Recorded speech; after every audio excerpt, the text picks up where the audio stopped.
Que l'on soit artiste débutant ou confirmé, le même dilemme éternel se pose. Que vais-je peindre? Que vais-je dessiner? Où trouver l'inspiration? Quelle photo de référence prendre?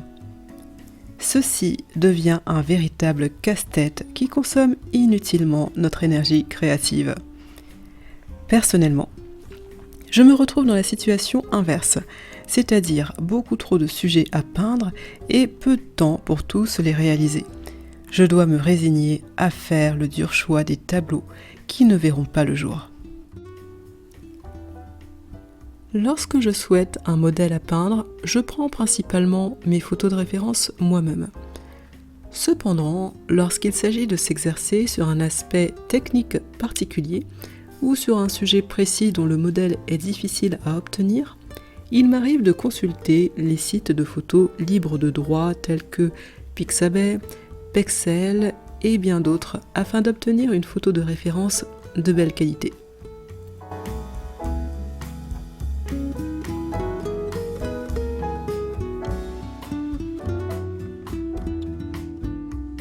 Même si ces photos sont dites libres de droit, je fais toujours attention de ne les employer que dans le cadre de mes exercices. Il n'y a pas de vente à l'issue de ces photos, il n'y a pas d'utilisation directe de ces photos. On n'est jamais à l'abri que le photographe, un jour, décide de retirer du domaine public sa photo et réclame éventuellement une partie des gains issus de son exploitation à des fins commerciales. Mes croquis et peintures issus des photos libres de droit n'ont qu'une seule destination, mon carnet de croquis. Même si elles sont utiles pour l'entraînement, je ne me verrai pas les utiliser pour peindre des tableaux sur lesquels j'apposerai ma propre signature.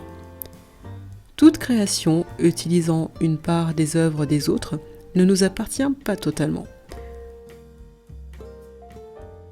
De plus, il existe une certaine satisfaction à contrôler de A à Z l'évolution de notre tableau, qui se fait par la prise de vue, l'étude, le croquis. Cela prend bien entendu du temps, mais cela en vaut réellement la peine.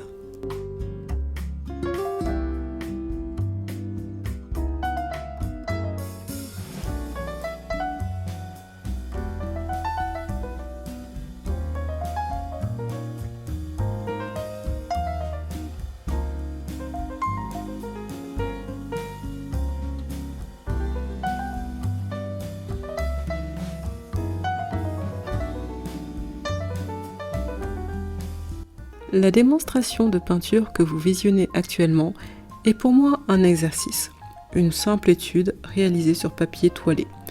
Je souhaitais m'exercer au réalisme des couleurs d'un portrait tout en conservant son intensité. Je souhaitais éviter le réalisme plat que peut produire une grisaille classique. J'ai d'abord réalisé une ébauche en terre de sienne brûlée, en couleur terre en général, puis j'ai ajouté des touches de peinture de plus en plus colorées. Pour un séchage plus rapide, j'utilise du Liquin Original comme médium qui me permet d'ajouter de nouvelles couches de peinture chaque jour. Les couches finales seront retravaillées avec des glacis transparents jusqu'à ce que le résultat me convienne.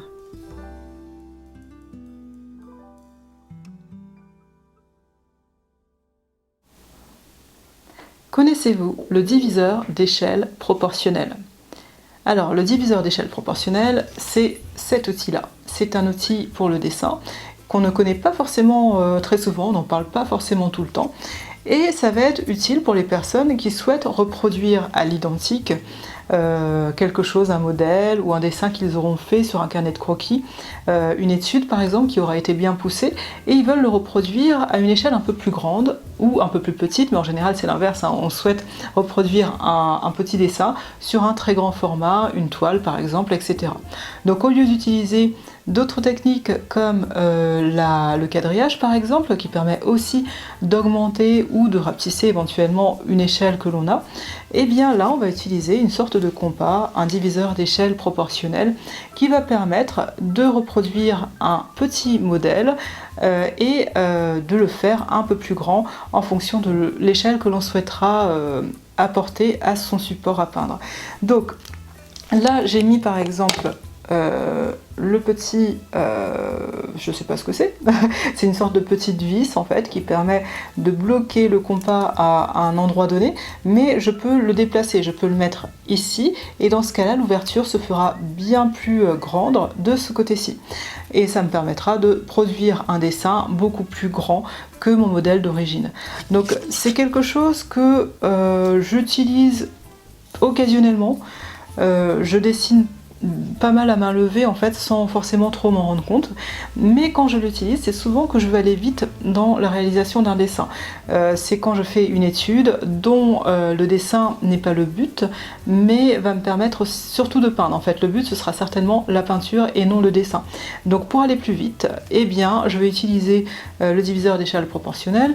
Ça permet aussi de contrôler un dessin que l'on aura fait. On va peut-être faire un dessin à main levée, donc du coup je veux contrôler, voir si mes traits sont justes, notamment pour les personnes qui débutent le dessin, qui n'ont pas encore l'œil assez affûté pour voir s'il y a quelque chose qui cloche en fait dans leur dessin.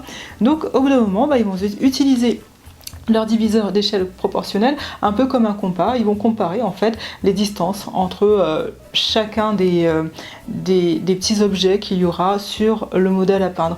Donc par exemple si je souhaite réaliser un portrait, je vais d'abord comparer est-ce que l'ovale du visage est de bonne proportion, est-ce que par rapport à l'extrémité par exemple gauche du visage et l'œil, il y a la bonne distance.